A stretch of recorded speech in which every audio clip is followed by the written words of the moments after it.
Hey guys, welcome back to this Let's Play of Europa Universalis for Emperor.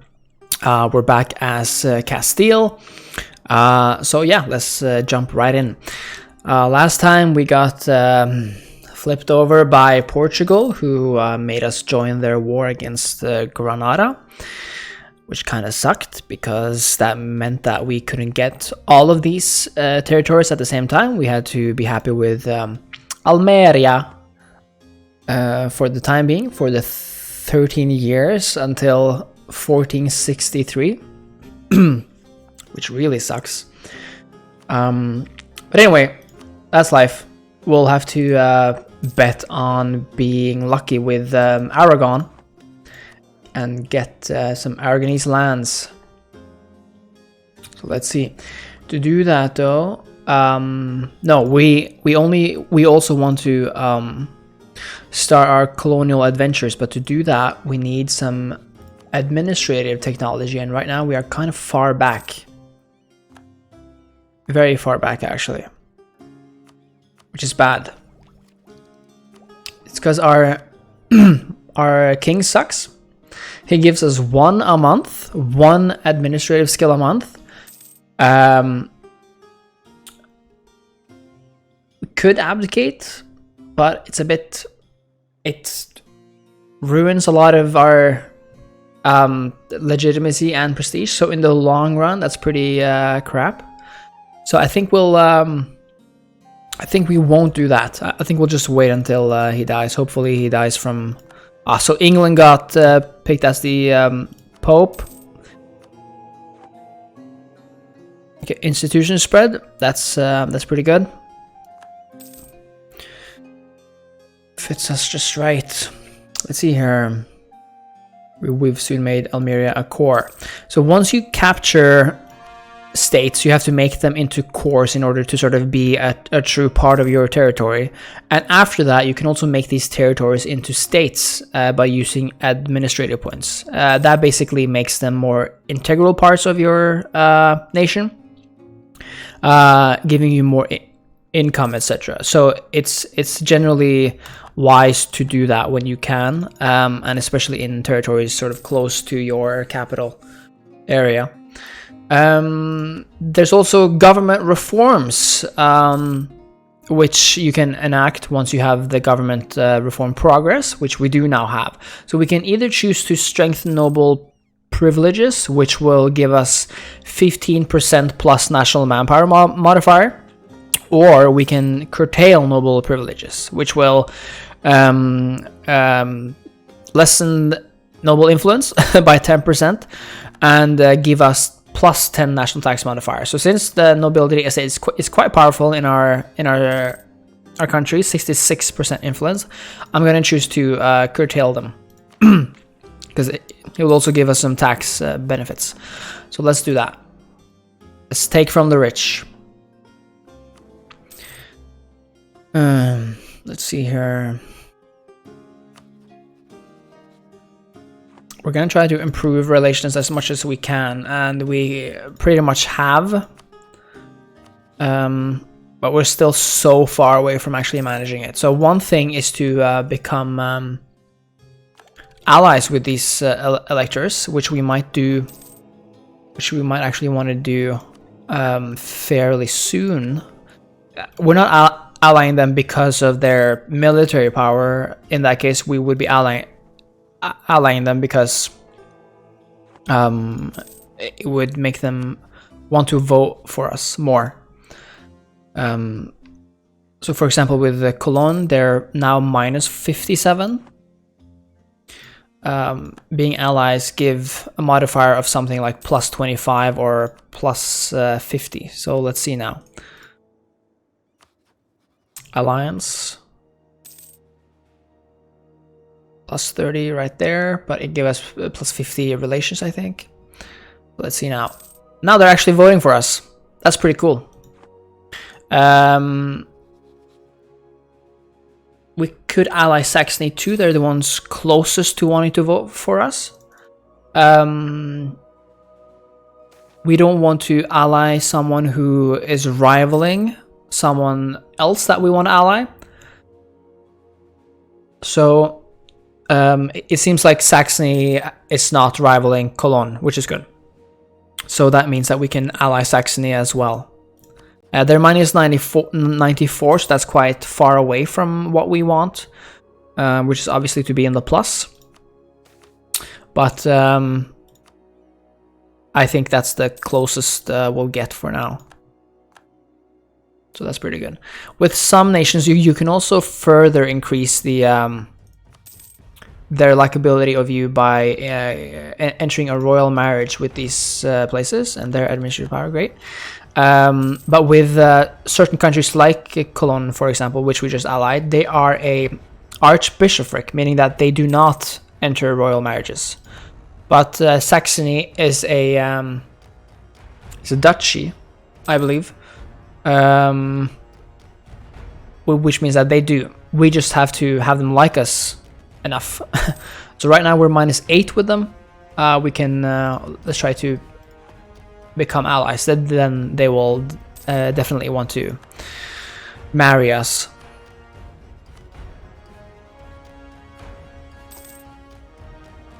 So since since we got the latest technology, we can now build a church, and we have the money for it. So churches give us more base tax depending on more tax income depending on the amount of base tax in your province.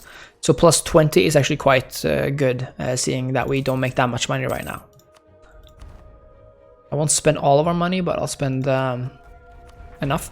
So right now our rebels are close to, oopsie, they're at 90%, and our morale is low, so I'm going to leave the province, but re-enter fairly soon, probably after this month.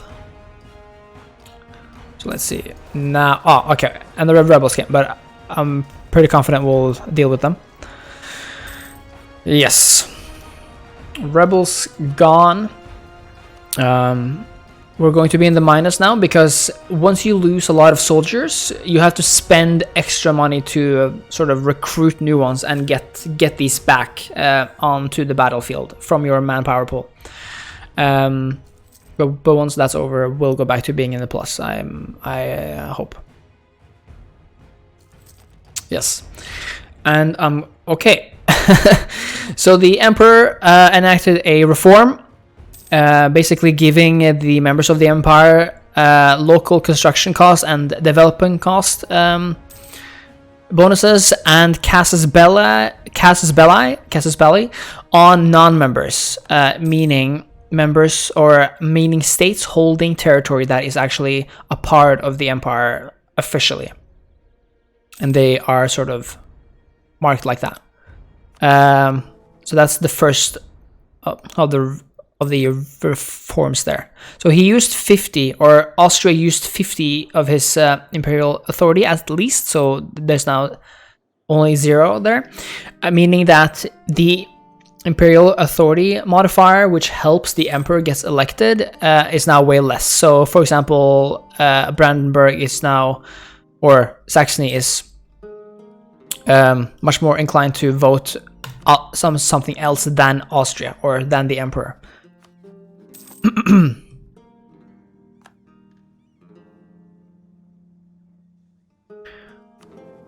Let's see here. Saxony still doesn't want to enter an alliance with us, -7. It's because they have too many diplomatic relations. So that's something to remember. Same with Brandenburg. I think we allied Cologne, but they were more likely to vote for us anyway. But for the next times, we would want to ally someone who can enter royal marriages, because that's sort of an extra important boost when you're not even in the empire to begin with.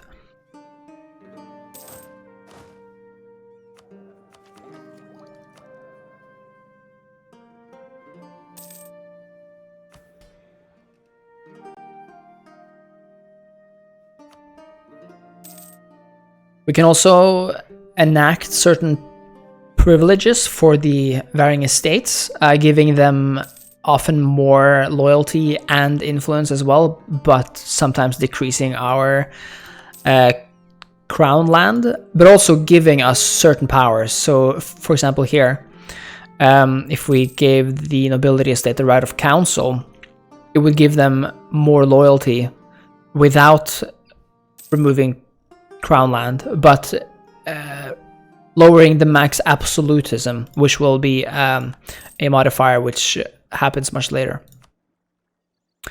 The emperor must decide. So now there's like an event in the Holy Roman Empire where the question of northern Italy and its stance in the empire will be decided. Here all of the members may vote on the decision, but only the emperor can actually decide, giving the emperor more or removing imperial authority depending on who sides with what. So, for example, most states in the empire want to abandon Italy right now, with 63 out of 75 choosing to do that. Great. So we'll see what the emperor chooses.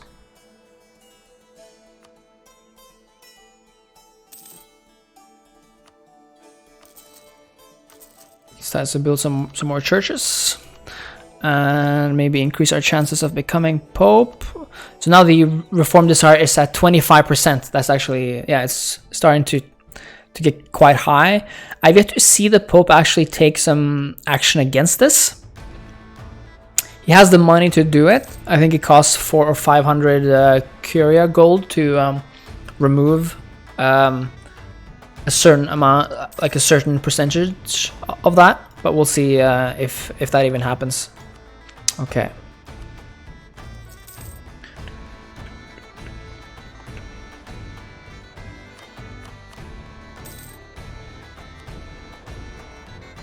Okay, so it seems Cologne is no longer voting for us. National epic. Our subjects have taken to telling tales and legends about Enrique III de Trastamara. The legend says that in Castille's darkest hour, he will return to our nation and deliver it from evil. Regardless of the truth in that statement, we could use this in our propaganda. So right now, we can choose, yes, I love a good story, or no, our people should focus on the here and now. Plus 1 yearly prestige is quite important. It costs some money right now, but that's worth it. We can choose new unit types. I'm going to go with men-at-arms. The unit types determine whether you'll be slightly better in certain scenarios. For example, when attacking or defending. I personally haven't seen that much difference all the time, but like that might be just for me not paying like attention. But I usually go with what the game tells me is best.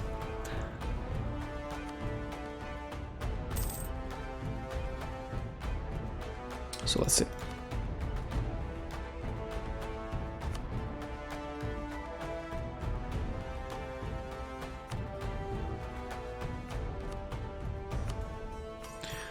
The reason why I didn't influence Bohemia yet is because they're such a big country in the Holy Roman Empire, so they tend to kind of vote for themselves a lot. Meaning that if they're more likely to become emperor themselves, they're less likely to vote for someone else, especially if they have someone else also voting for them. See how the institutions are going. So we already have Renaissance in our capital region. That's very good. We can accept Renaissance once we have enough money to do that. Right now it's at 532, and the more provinces that has Renaissance in them, the less this amount will become. And as you can see, we have a 9% penalty to institutions right now, meaning that because we haven't accepted Renaissance yet, but others have, we're lagging behind in the technology race, meaning that we'll have to pay more of the respective powers to get to the next level there. Which, if you're not careful, can be really damaging. Okay, 1462, we're actually pretty close to being able to invade Granada once more.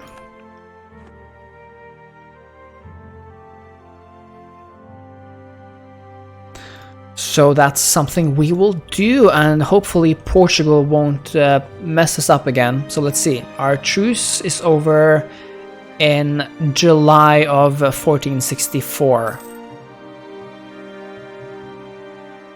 1464, okay.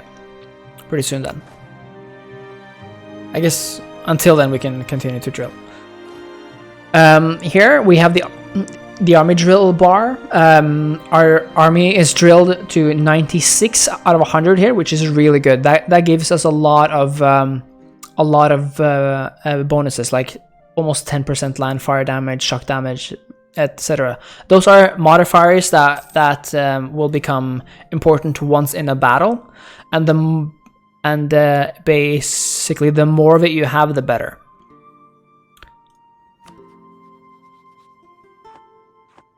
That's also why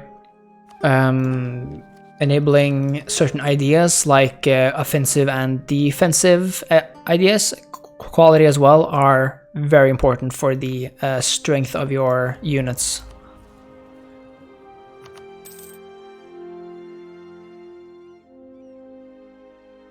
So let's see. We'll just wait until 64, I guess. Saints perform miracle. Some people were so devout in their religion that they set out to help the poor and heal the sick. They were often called saints for their acts and were sometimes even believed to perform miracles. We have been truly blessed, or their actions have shown us the true path. So we can now either gain 1 stability, but Catholicism will gain 0.50% reform desire. So we might contribute to the Protestant Reformation happening, or we can gain 20 papal influence, which will give us more chance to become pope and stuff. Stability is good to have. Sometimes you get events that just like lowers it. It determines whether rebels are more or less likely to appear, for example. I think we'll actually go with that because it's really important, and to raise it actually costs a lot of administrative power, so I think that's the right choice. See, we are a great power.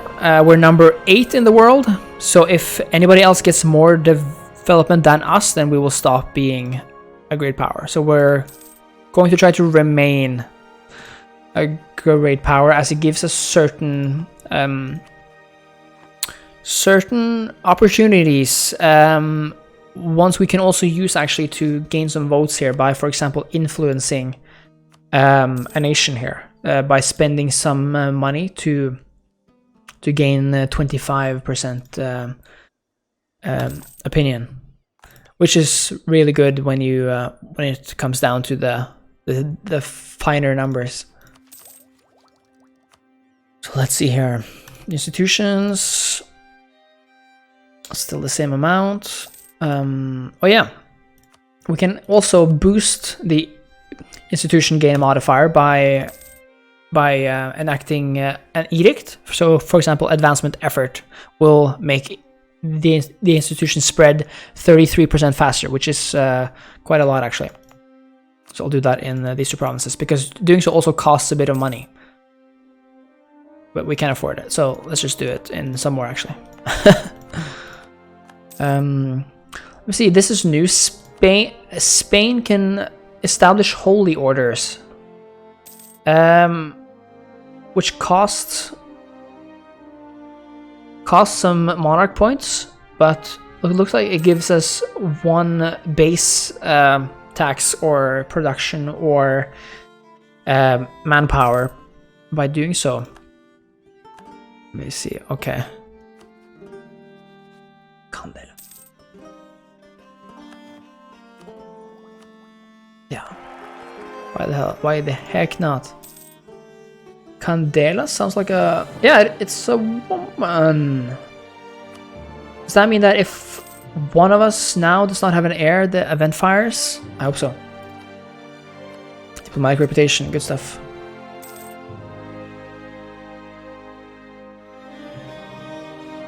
Okay, but back to the orders.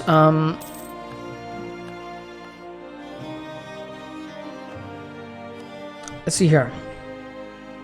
Among the dedicated Christian evangelists, the missionaries of the Society of Jesus are determined to spread the word of God to the four corners of the world. Establishing this order will cost you 50 administrative points, local construction costs minus 10%, local mission strength. That's actually really good. Rest. Well, we just can't do it right now because we have to spend this on technology. But okay, so what happened. England has gained some development and are now the official number 8th great world power. We are still a world power, a great power, but we will lose the status in 1469 if we don't retake that position. So we will have to try to do that.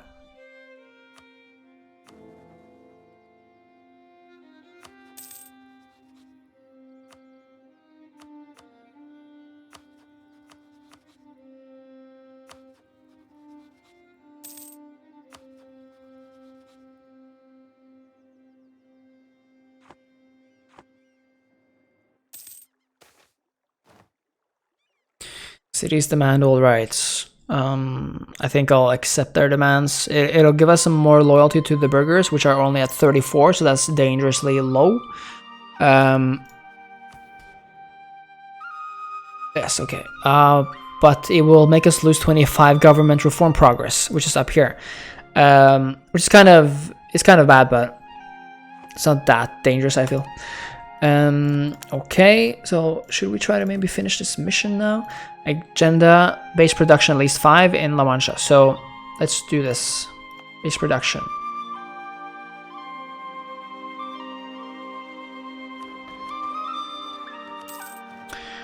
That gave us a lot of money actually and some loyalty. Very good.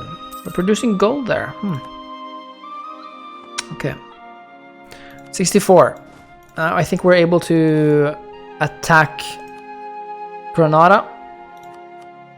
We are, since we're at such low morale is kind of risky, but they only have 3, so I think we'll do this.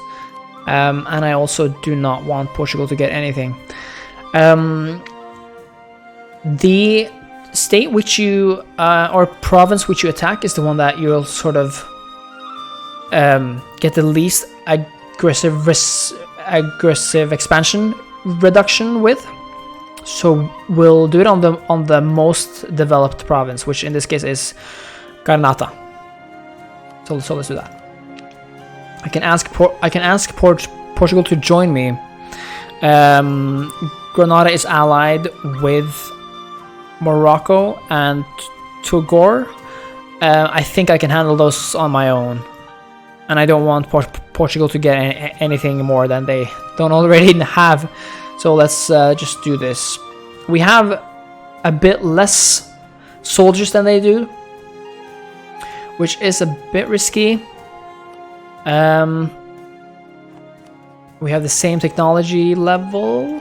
No, I have 5, they have 4, which is in our favor, and I can station my ships here so that they can't cross if their ships are not better than mine. But let's try to do this right now. I think I'll try going it alone.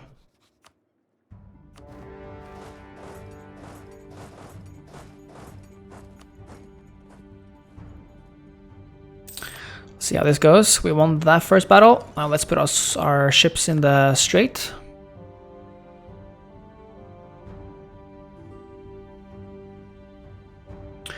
Portugal is offering me knowledge sharing, which means that I'll have to pay 10% of our income for a 1% growth speed in each province here. I think that's worth it, actually.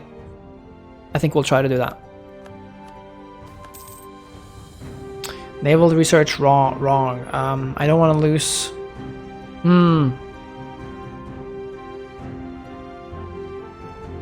Let's just lose the prestige.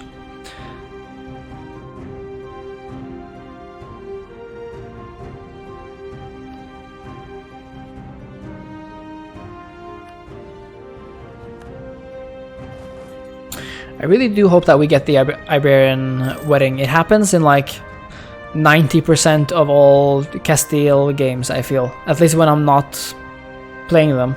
Or 100 even. So it better happen now.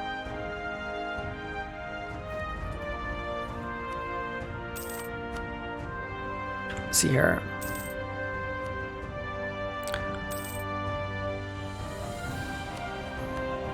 Portugal declared war on Granada as well.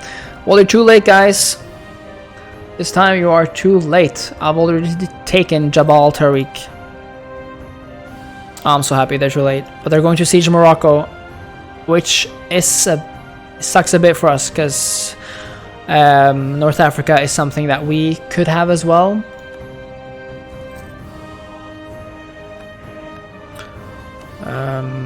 Let's see where we can go. We could try to, they're sieging there. We could try to just go to Fez maybe, or... See, I'll put my ship... Okay, good.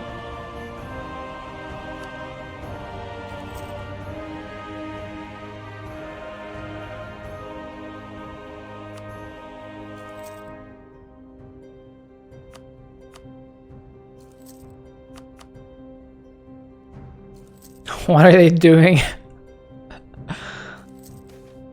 Yes! Okay. The Iberian wedding. Ferdinand II, King of Aragon, was married to the Princess Isabella of Castile in Valladolid in October 1469. This was a marriage of political opportunism, not romance. The court of Aragon dreamed of a return to Castile, and Isabella needed help to gain succession to the throne. The marriage initiated a dark and troubled life in which Ferdinand fought on the Castilian and Aragonese fronts in order to impose his authority over the noble oligarchies, shifting his basis of support from one kingdom to the other according to the intensity of the danger. Despite the political nature of the union, he loved Isabella sincerely. Many considered Ferdinand the savior of his kingdom, a bringer of unity. Others despised him for having oppressed them. Machiavelli attributed to him the objectionable qualities of the Renaissance prince. So, we now have the option of binding our dynasties, making Aragon a junior partner, which is really good. Or we could marry a local noble, giving us one stability. If you want to mess up your game or just like remain weak, then do this.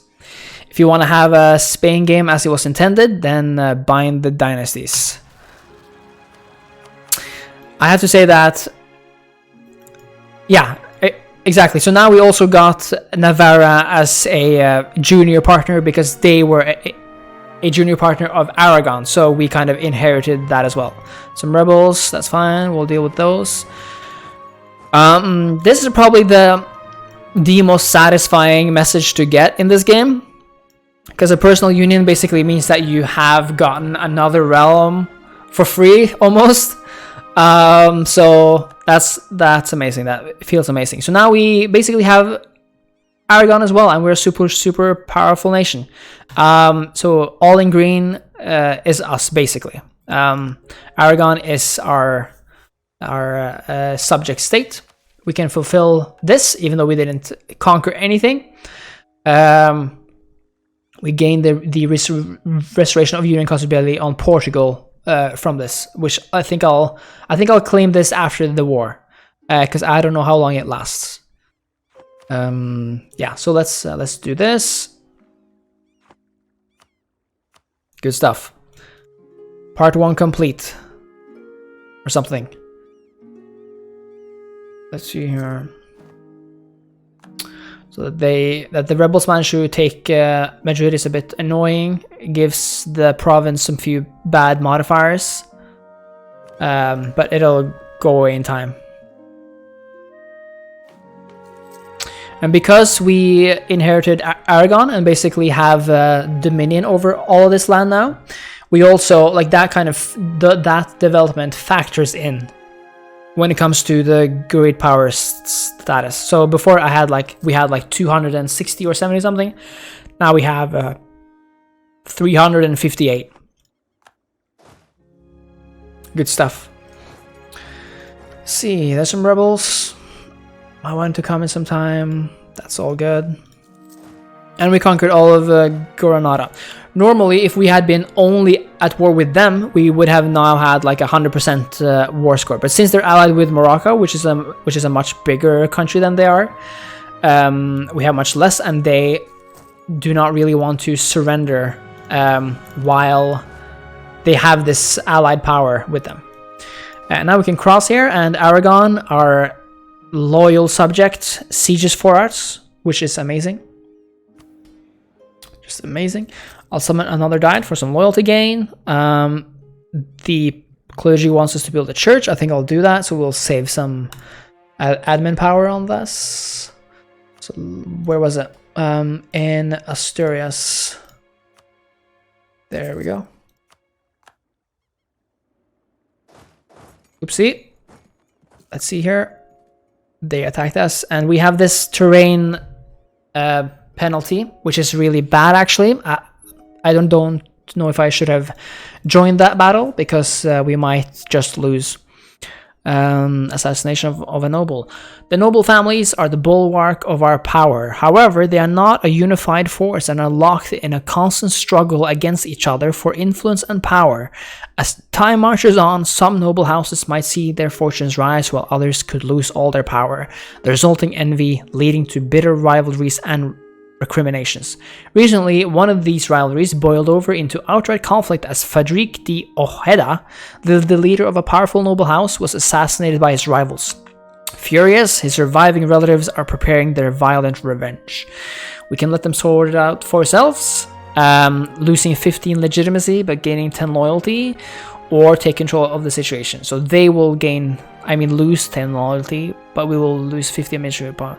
So the game often has a way of messing up your game, because it seems to know when you need your power the most. So here, for example, we're very close to being able to get the next administrative technology. But the game also knows that legitimacy is important, and that we do not want to lose it. But in order not to lose that, we have to sacrifice administrative power. And personally, I'm not that willing to do that right now. So I'm going to lose the legitimacy, sadly. So let's look here. I think our technology level helps us here. There's still only 4 while we're 5. And it's close, but I think we got this. Yes. That was an important battle.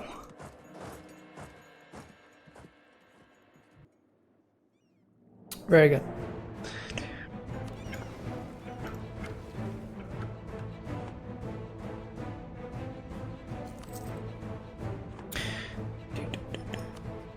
I think also it would be wise of us to improve the relationship with the Italian states, because by doing this we get claims on Italian lands.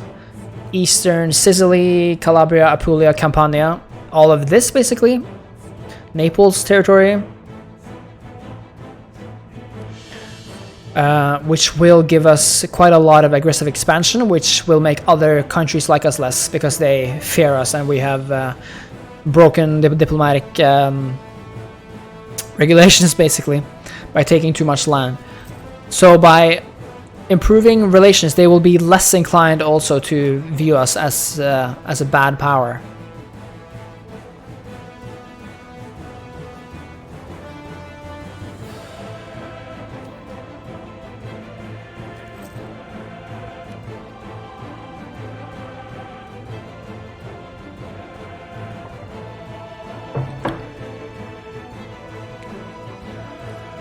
So right now we are sieging a fort in Fez, and forts, depending on where they are located, block your access to other places in the country. So because Fez is there, we can't really go any further down here without the help of our ships. Now I could transport them, and I maybe should. So I'll try to leave, like, our ships can carry 9. I think I'll leave like 2 here, just because I want to get this before Portugal gets it. But let's try to move these people over here. The danger is that if the enemy has an army waiting there, we get some nasty penalties from attacking, from navally attacking an enemy, kind of like doing an amphibious thing. So because we got Aragon and Navarra as vassals, we do have we now, let me see, we now have one of these completed, meaning that we get more splendor points each month. And we do like our splendor points.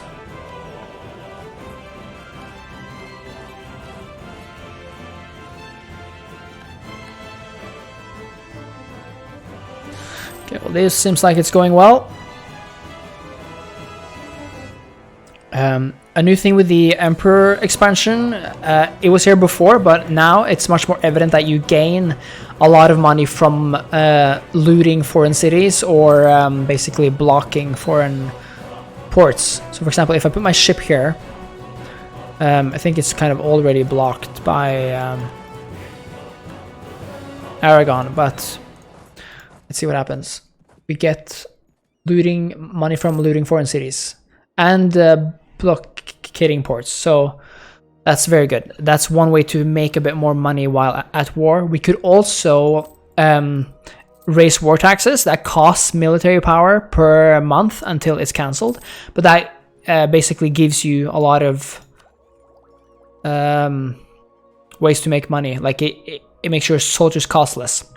So now we could advance our admin tech here, but we are at 15% institutional tech penalty, meaning that we pay 633 for what would probably cost around 580 or something without this. It costs enough money, like it costs more money than we have right now. But from winning this war, I'm thinking that we will take money from Morocco, and maybe that will give us enough to just buy Renaissance all out, and thereby save a lot of admin points, which is important. So I think we'll do that. We'll wait a little. Oopsie. Let's see here. Here comes the Moroccan army.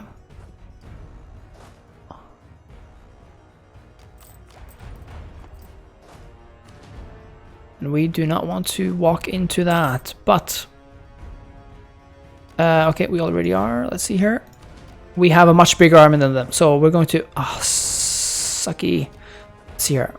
We're going to just have to come around there.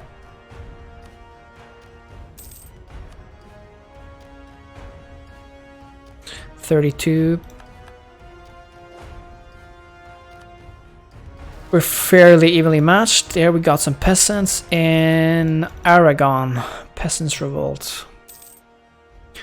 We'll let the Aragonese deal with them for now, if they can. Let's see here. Okay, they left. Oh yeah, they're okay. So Morocco also has vassals, meaning that they help them, and we'll have to take over their force as well if we want to. You know what? Let's just attack them there. We'll get a penalty, but I think it's worth it if we win this match.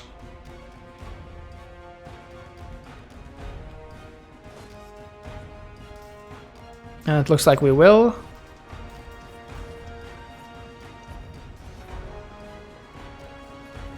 But it's a close one. Yeah, very good.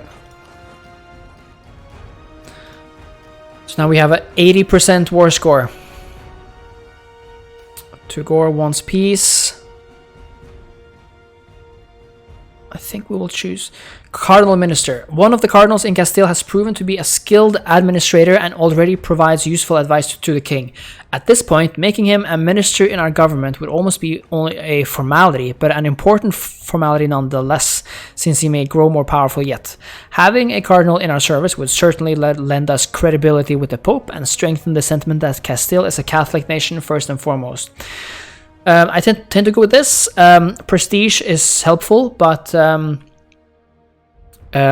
this other option gives us missionary strength, tolerance of faith, and yearly papal influence, which will help us in our quest to become Pope and to convert Muslim lands once we have conquered them.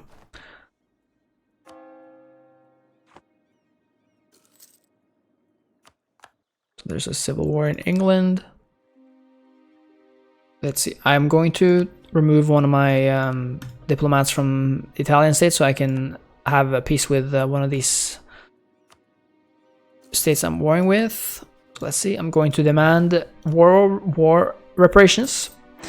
Oh, very good. Oh, yes. our air just died, luckily, and we got infinitely better air. Literally infinitely, from 000 to a 434. That's amazing. Okay, so let's have peace with Tugor. We're going to have war reparations and make them pay us, okay, 5 gold. That's what it takes. Yeah, that's fine. But now they're out.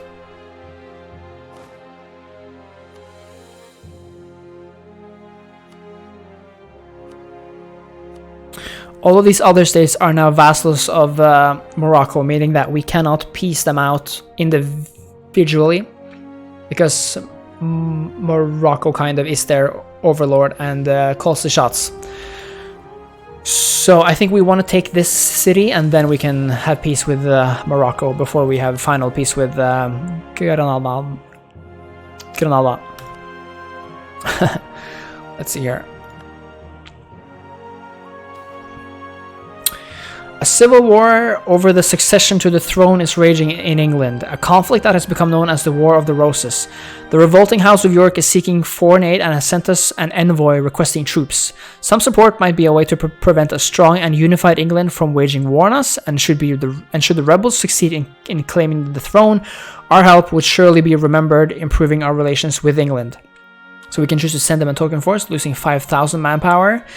Send some money, losing more money than we have, or not supporting the rebels, gaining us prestige.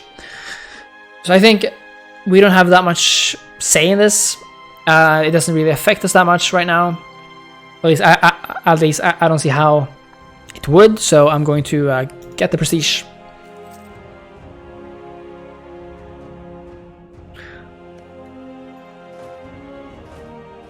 I'm going to change those out because right now this army has no general. I'll keep it there. And generals tend to be a lot better at sieging than just having no general. Okay, immoral prices.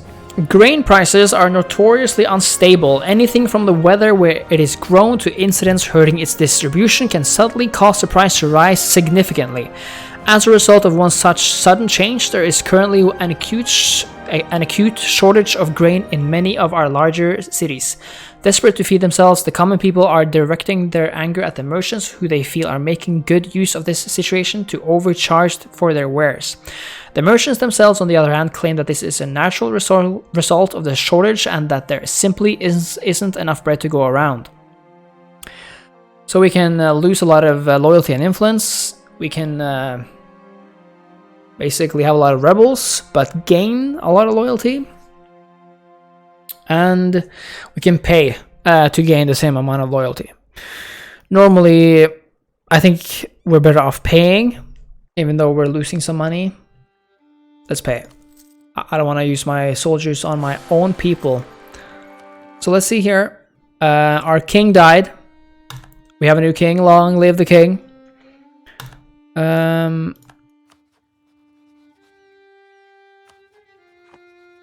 Good. And now we gain a lot more power, which is amazing. So now we're kind of back on track, almost with the with what we should be gaining in admin power each month. 8, 7, 8 is quite good, at least at this stage. So Aragon has some problems with some peasants. Okay, but they're going to deal with it. Okay, awesome. Awesome.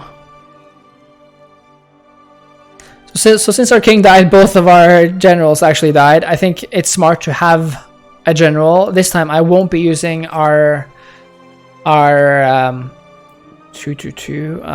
That's not so good. But anyway, he might die anyway. I'm going to use some military power on a general because it's important to have one.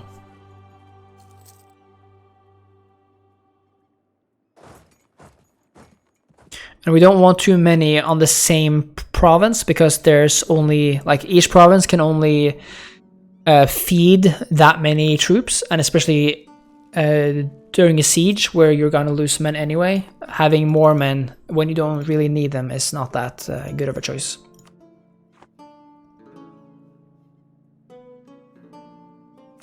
Maybe we do want some war taxes actually, just because right now we need money to get that institution up. Okay, so many more cities have now joined the Renaissance. 74, 90, 90. Okay, this is good. See how close they are though. Yeah, they're getting close, and it's half a month, so in a few, like in maybe a year, we'll have more.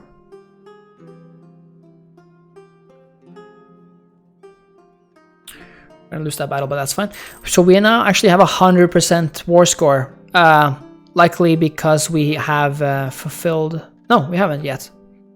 Anyway, we have 100, so that's amazing. I think I'll still take this though, just so we can punish Morocco a bit more. Let's get some trade power. There we go. We took Marrakesh. So let's see now. Morocco, you will first and foremost give us war reparations. You will give us 265 gold, which is great, and we will humiliate you. Okay, they won't. Maybe I'll drop the war reputation. Will you to humiliate a rival is one of the goals here, which will give us more splendor. So I am going to think of that as quite important. So instead of war reparations, we're going to have them humiliated. But we will, of course, have the money. The one thing there. Could also take this land though. I'll save that. I'll save that, since we have to use admin power to core the cities that we take as well. I don't want to spend too much of that right now. Portugal has already enacted those ideas. Let's see here with Granada. Let's have our diplomat back, and let's take all of this and some money. This is what we'll do. Awesome. I think I'll use some diplomatic power to reduce war exhaustion, because having that will increase the chance of rebels, and it will also increase the cost of reducing this stuff. So since we got all that money, we can now finally join the Renaissance. But I think I will wait just a few more months for some of these to reach 100. They're at 95, so spending a few extra, like tens of gold on that right now, it's not the best, I think. We can also do this. Yes, very good. Let's see here. Again, Castille and Navarro. Let's do that. And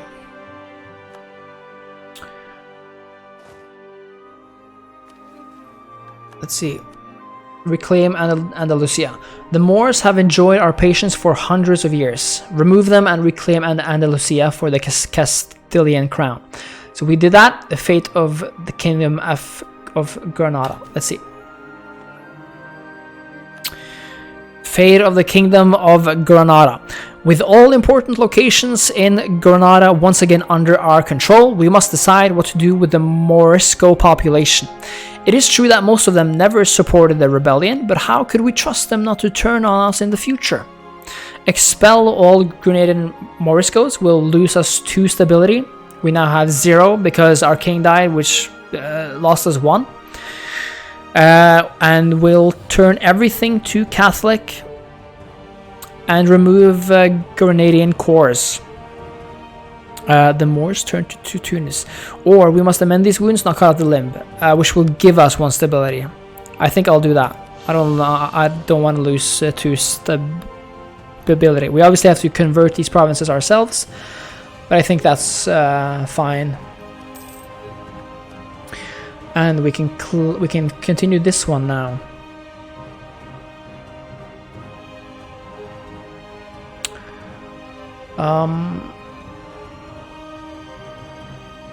Let's do that.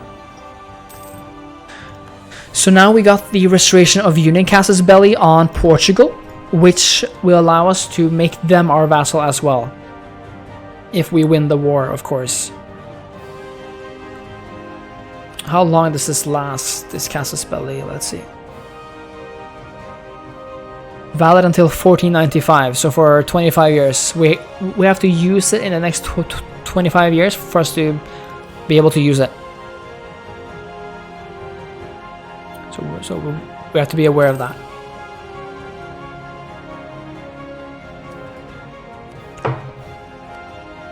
Let's see, I'm gonna get another general. Let's have you drill. We actually have a quite good army professionalism stat right now. I'm happy with that. Let's see here. 347. So we're soon to have all of these done. 99. I think after that we'll do it. After having expelled the Jews on 3rd August 1492, the Catholic sovereigns of Spain considered it was time to look after the Moorish population of Al-Andalus, the southern part of the peninsula, from the old Muslim kingdoms of Valencia and, above all, Granada. With the renewal of the Inquisition led by Tomás de Torquemada, Spain became a country of religious fanatics where agriculture, work, and crafts were considered labors unworthy of Christians. Forced conversions followed, as well as enslavement, torture, and executions where many were burned at the stake. In the wake of these persecutions, many thousands left Spain. So let's see. Let us be rid of those we cannot trust. This will give us an inquisitor, giving us a lot more missionary strength, which is very good. But it will give us a lot of unrest. And probably give bonuses to Morocco, I guess. Plus 2 reform desire for Catholicism. I do not want to contribute to that anymore. There's a lot of it. Toleration is the key to the nation's prosperity. Let's see. By embarking on a policy of toleration, we are promising not to try to convert the Moors of Granada. Should we backtrack on this promise, we can expect consequences. Catholicism lose 1 reform desire, gain 1 stability. Castille gets religious tolerance to the death of Fernando de Navarra, giving the following effects: stability cost, tolerance. This is difficult. Because we do want them converted eventually.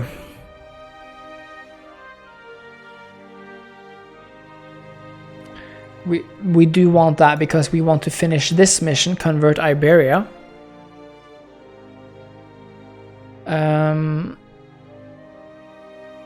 Which will give us claims and open up further missions for us.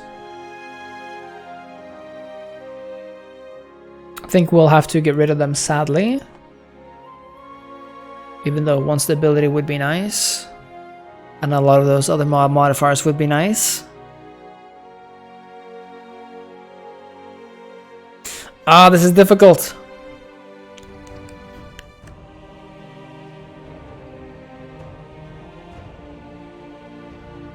Yeah, I think we'll have to do this, sadly. So now it's all Catholic. And let's see here. We can then finish this one. Gains permanent claim. Very good. Let's see. And now we should probably turn to the Renaissance. Embrace it. So now we can spend much less power at this. 553, 543, 543, 580. So let's do this. Perfect. And now this means that we can choose a new idea group. For Spain, like I said before, we probably want to do diplomatic and influence, but because we are Castille, a lot of our power comes from the colonial adventures, which means that I will choose exploration as my first one. So yeah. Later though.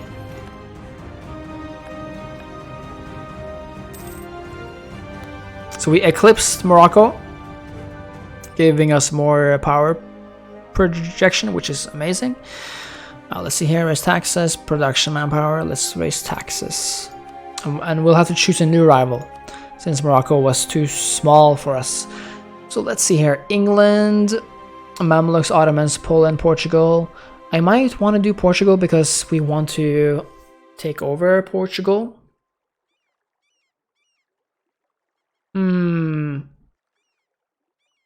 Let's do that. Let's do that.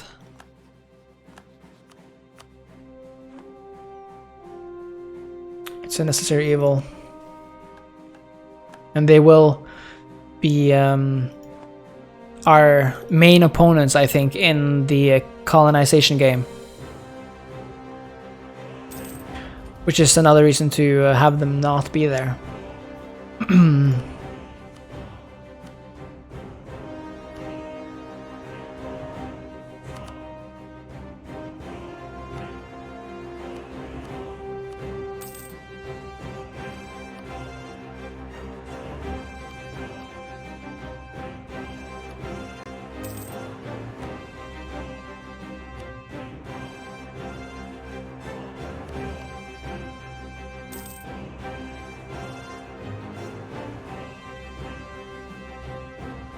So the Ottomans have taken Constantinople and the Byzantine Empire is gone.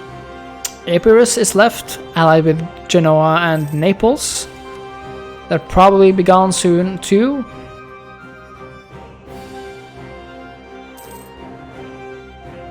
But we will see. And there it is. Scored. Very good.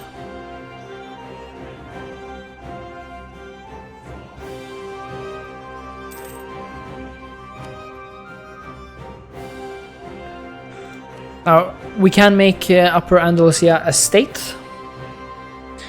which will demand administrative power, which we sadly kind of need. So I don't know if I'll do that just yet. Probably cost quite a few, quite a lot of it.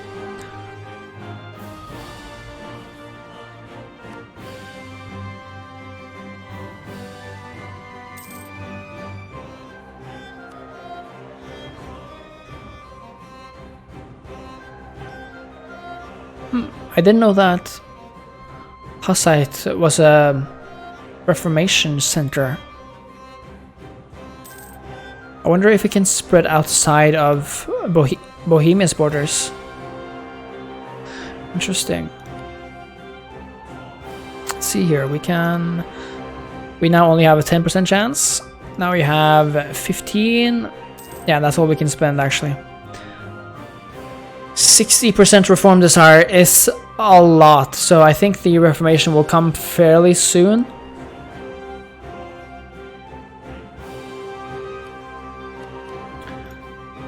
We might want some more trade ships. So we're going to be big in the trading game. We want to get rich on that colonial booty.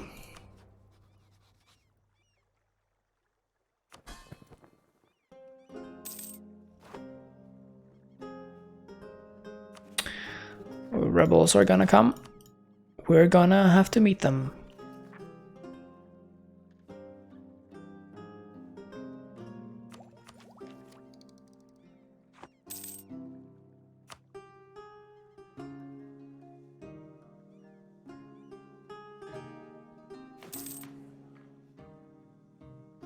Third place. So what you might notice is that each idea requires a certain amount or a certain type of monarch points. So by choosing exploration ideas, we also chose to, or we have to, devote a lot of diplomatic power to this type of idea. Meaning that unless we have a lot of this, we'll probably have to choose between advancing the technology or the individual idea.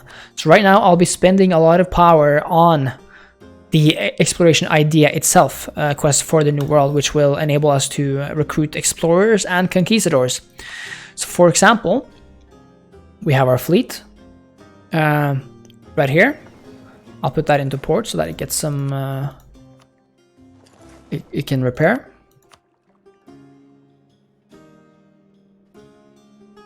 And I think I'll remove the transport ships from it because it doesn't really need that, I think. So let's move them there. I will hire, even though I might remove this admiral, because we can only have at this stage 3 leaders at a time. We have 2 generals and 1 admiral. I'm going to have to use power to recruit an explorer, meaning that we'll have 4 and we'll then effectively lose 1 military power a month because we're over that leader limit, and I don't want to be that. So we'll have to disband our current admiral here, sadly, because he was quite good for this age. 2-3-1. That's fine. Yes, so we became the Pope. Very good. A wise choice. The papal conclave has elected Callistus III. He is loyal to us, and we are now the papal controller. A magnificent day for our nation. So let's see here. We now have the choice. Yeah, so as we see, we cannot actually persecute reformers or whatever that's called, since only the papal state, as the Pope, might do that, which actually sucks a little.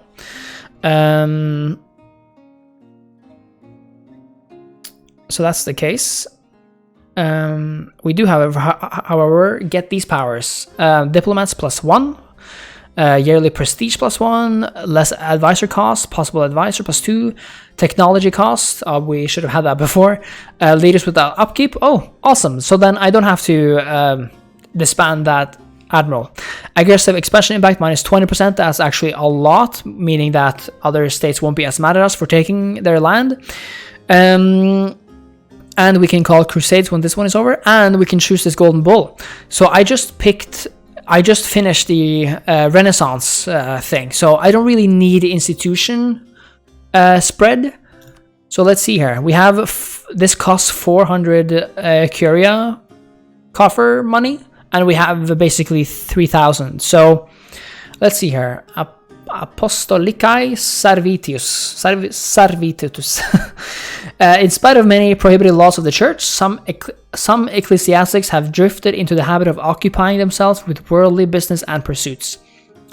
This will lower the cost of curia powers.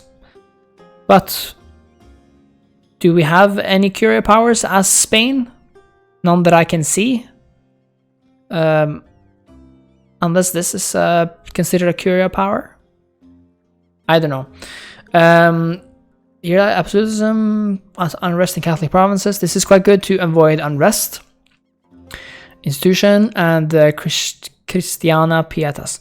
This is the development cost -5 and tolerance of heathens. This is actually quite difficult. But I think for us, we will pick the development cost if we decide to start some development. Okay, so the fleet is fully restocked, and we can pick an explorer.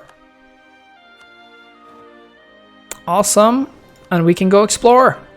So we will explore the Caribbean Sea. Let's go.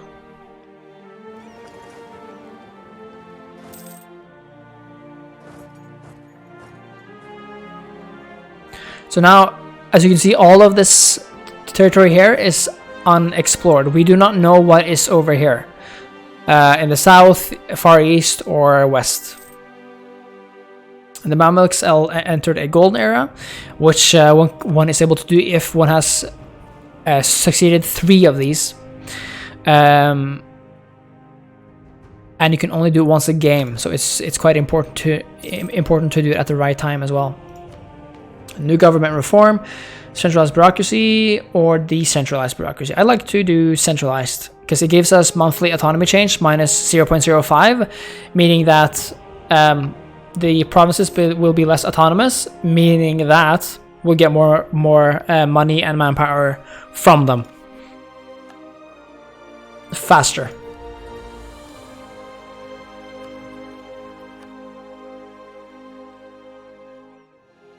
Portugal is at war with Burgundy. Ooh. Okay, yeah.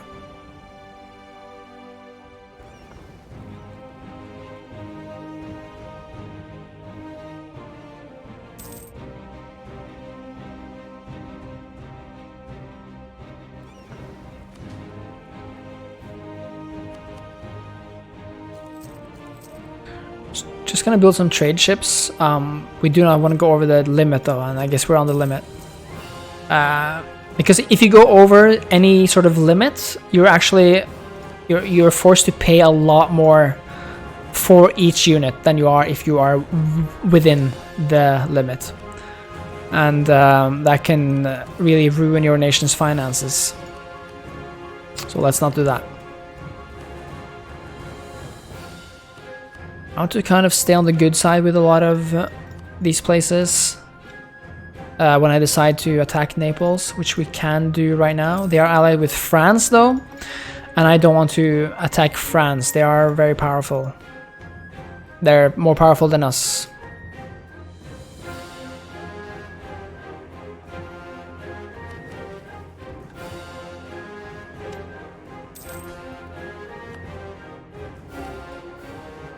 Summon the Diets, let's do this. Stability of this 3, no. This province owned by Castille, no.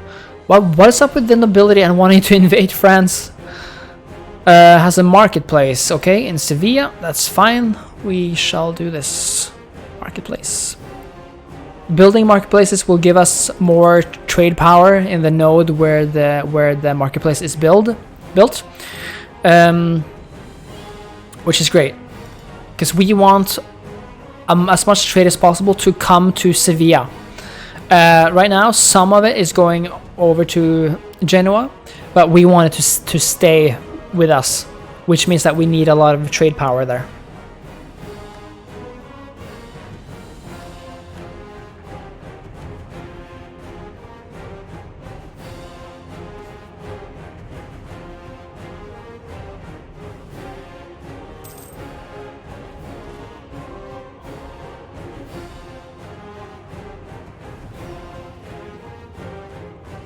It's a long way to America.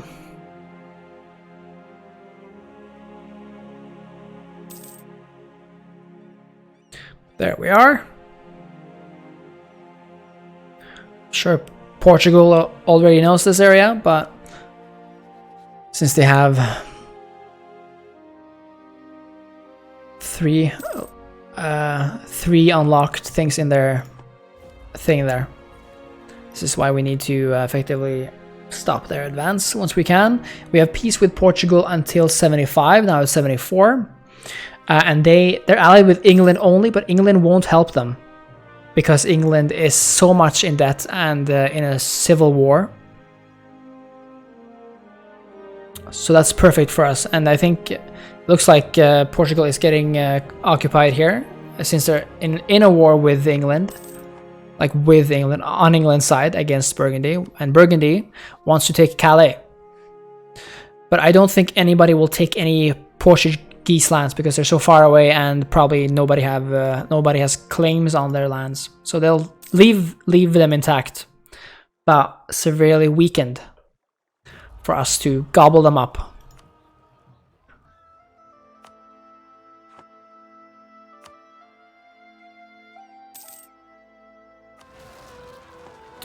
There's our rebels.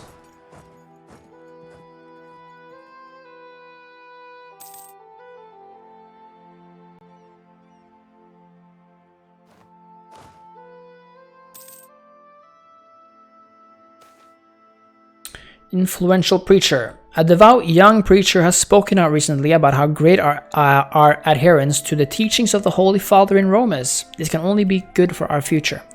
Send him to Rome, gain 10 papal influence. He'll make a nice bishop, gain 5 prestige. I think I'll take the influence.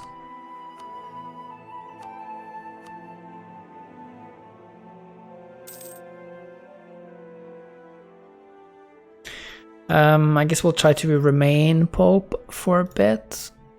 Great.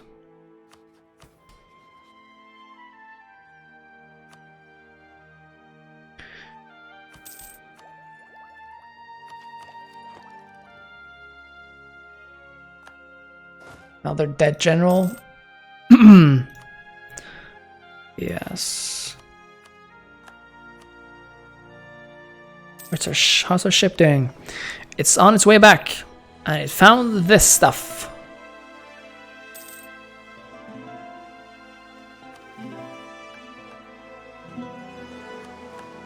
Great. Oh, Portugal is already colonizing stuff. Stupid Portugal! This is why we need to take them out. Let's explore more. Caribbean Sea coast. Let's do that. They're actually done colonizing this even. That's crazy. But it won't matter. We'll take them over.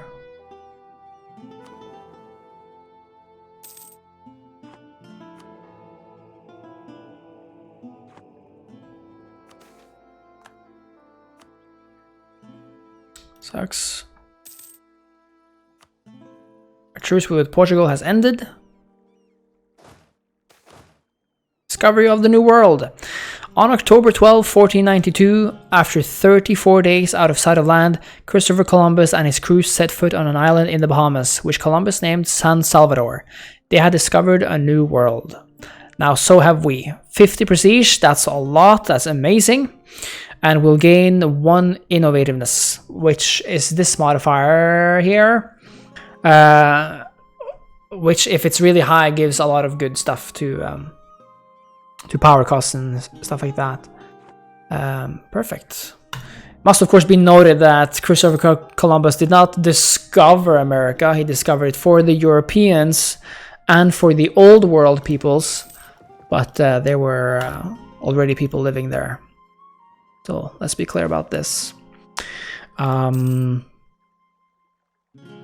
Let's see here. Portugal looks pretty run over. If we declare war on them right now, which we will do, we shall take their capital. I will not call in Cologne. Well, we can push ability. We can even start a golden era. Question is, do we want to? Because a golden era gives us great bonuses to moral of armies and navies, power costs, and stuff. That's very useful if you're going to be in a lot of wars with powerful people. It lasts for 50 years, of course, so there's some leeway. And we do want to kind of catch up on what we have lost from our really bad king. So we might actually want to do it right now. It fits with Spain's whole golden era thing as well. We can also do this, sort of enable one of these powers. And since we're in the colonizing game right now, I think we shall do higher developed colonies. I think that's the way to go. Let's do that. Do we start the era though?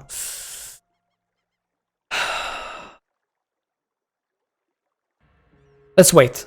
Let's wait. If I'm able to start golden eras, I will start this war though. Take capital Lisbon. I will start this war. Having a royal marriage, -1 stability. Frick. Okay, let's wait until they're at least done with that other war so that we can take Lisbon for ourselves. I do tend to like to enact or to sort of start our golden eras when, or like right before the next era, because I feel like that then gives me sort of like a golden era into the next era.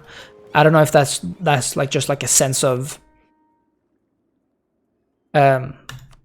just like a feelings thing, but it kind of feels nice to have an edge when it comes to technology, like new stuff, if that even makes sense.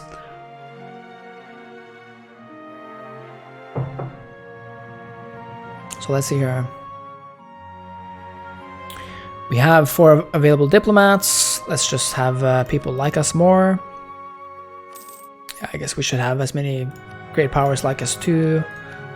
There's no harm in that. Bronze cannons. The Ottomans are advancing. Let's see. Cologne. Yeah, let's have you like us back. It's just interesting that Portugal hasn't pieced out yet. I guess it's because they're still in charge of Lisbon. But they'll soon be over.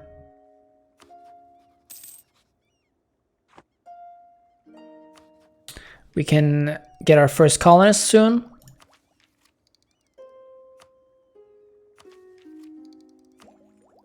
Even though we're behind on diplomatic technology, I think it's the more important to get a colonist. Actually, we have 160 expansion. I mean, colonial expansion range. That might not be enough to get here. Demands 244 to get to the Americas. But conquering Portugal might give us. Might consider their regions as ours when it comes to range. I don't know 100%. That's one possibility. I do want a colonist. We're kind of behind on the diplomatic tech though. That sucks. Should we enact the Golden Age? Oh, they're so conquered. Peace out, my bro. There you go. Peace out. We don't have a diplomat. Great. Let's get that diplomat over here so that we can conquer you. Restoration of Union. Let's do this. I don't care about this. It's not, yeah, whatever. Whatever. Here we go.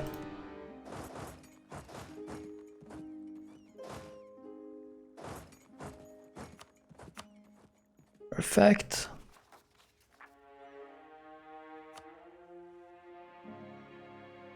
I guess Portugal is blocking our stuff, but that's fine. We don't really need to go there yet.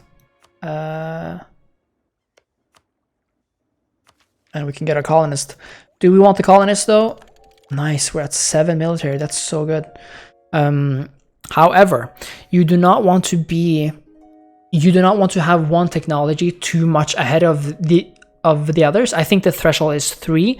So for example, if we now have 8 military technology but only 5 diplomatic technology, we're going to gain what's called corruption a month because of the imbalance in technology there. So we want to sort of keep them at the same sort of level,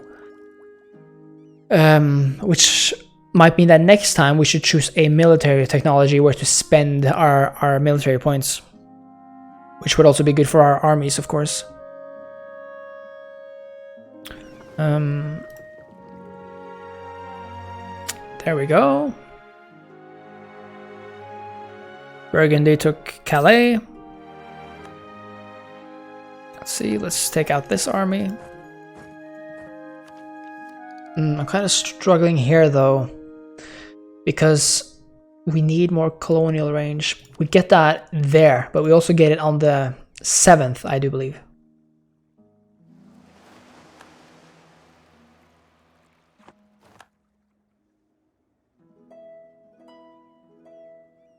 Portugal has a lot of armies outside of their... Didn't know this. So they're going to try to get back to their territory. When their flag is black, it means that their armies are in exile, and they can effectively not do anything. But they can do something when they're back into their own territory.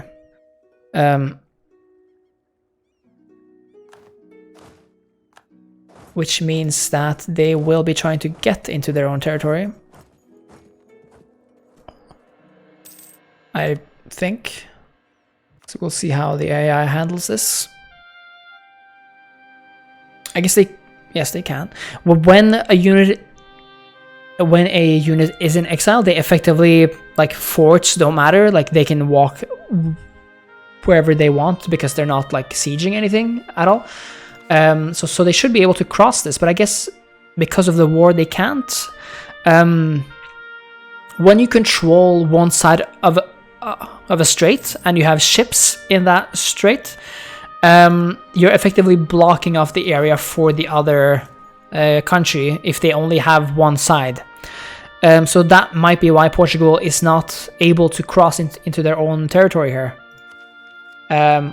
But they could go on their own territory here, so it's strange why they're not. Anyway, it's good for us because then we don't have to deal with their 16,000 men. We would have probably destroyed them anyway, but the less men I have to lose, the better.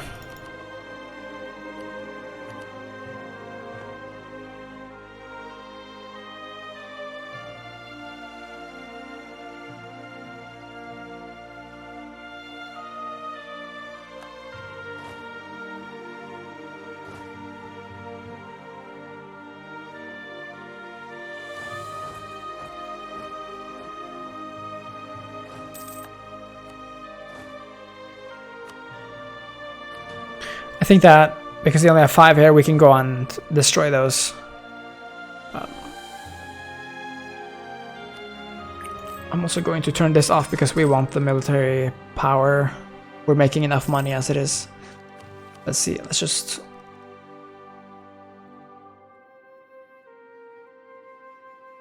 Let's get this colonist. Colonial policy. Let's have a native trading policy. That's what I like to do. That means that there's a bit more chance that you will assimilate natives, and there is a less chance of a native uprising. The others are native coexistence policy, which is that there will be no chance of a native uprising, but there will be no assimilation either. So it's like a slower colonization process.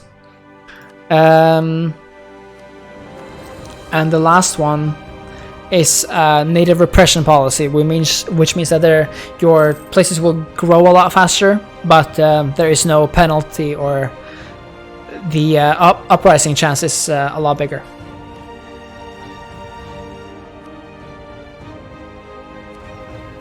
More exploration, please. Atlantic, South America, let's go.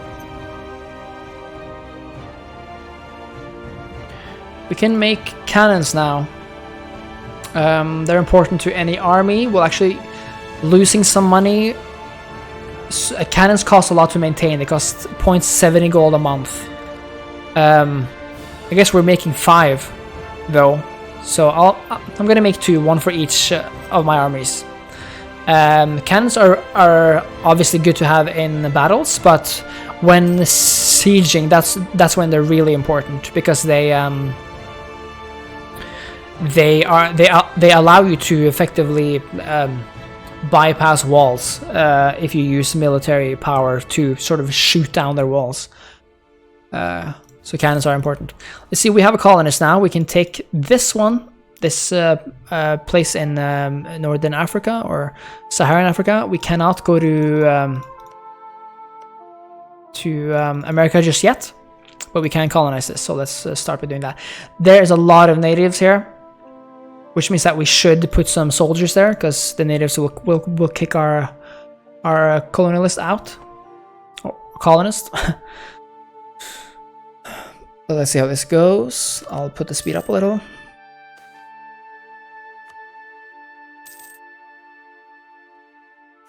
There we go. Austria is the new emperor again. Whoa! But let's see here. People are much more likely to vote for us now for some reason. Is this because... Yeah, it's because when Austria has no heir, or when any nation has no heir, they can't be voted on as the next emperor, because you have to vote for the next emperor, not the current emperor. So that's why these nations are now more likely to vote for us, because they're not as likely to vote for Austria, or they can't. So we'll just try to capitalize on that. Let's see, 1 cannon for you, 1 cannon for you. We have 93% now. We could probably take out Portugal, but I want this place because it'll be more likely to succeed. Let's see here, what can we enable now? West African ports. Amazing. The coast of West Africa is of vital strategic importance. Not only is it essential to establish supply stations for ships sailing around the Cape, but we must also secure a steady supply of African slaves for transport to our colonies in the Americas. Problematic, but necessary for the creation of a colonial empire. We're going to gain 2 mercantilism by doing that, and mercantilism modifies your trade power. So that's very good. So let's see, we have 99% war score. They're pretty much destroyed. Union with Portugal. And I'm going to take some money from Portugal too. Yes, that's what we want. Unless, do I want to take some land from them? I could take land as well. If I take this, I'll get more range. I think that's good. I think that's what we'll do actually. Should I take this? I kind of want Spain to be, or like North Africa to be my color as well. Or you know what? If we integrate Portugal at some point, then we'll have that anyway. So I'm not gonna spend the admin points on coring that stuff. So let's do this. Let's just take those islands, and union with Portugal is a fact. Perfect.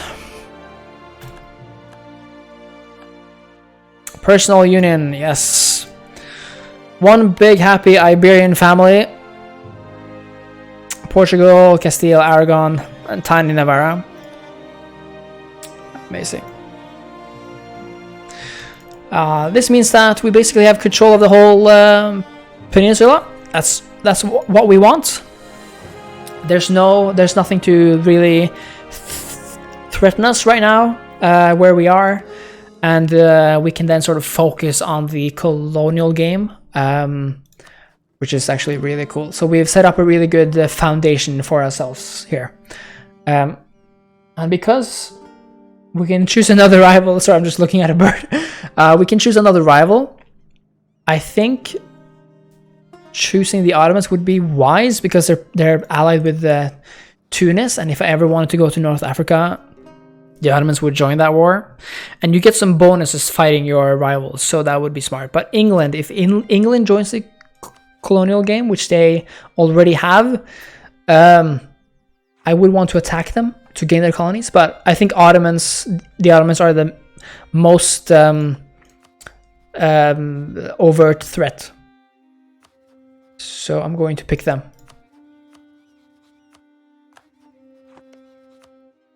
That's what we're going to do. Amazing.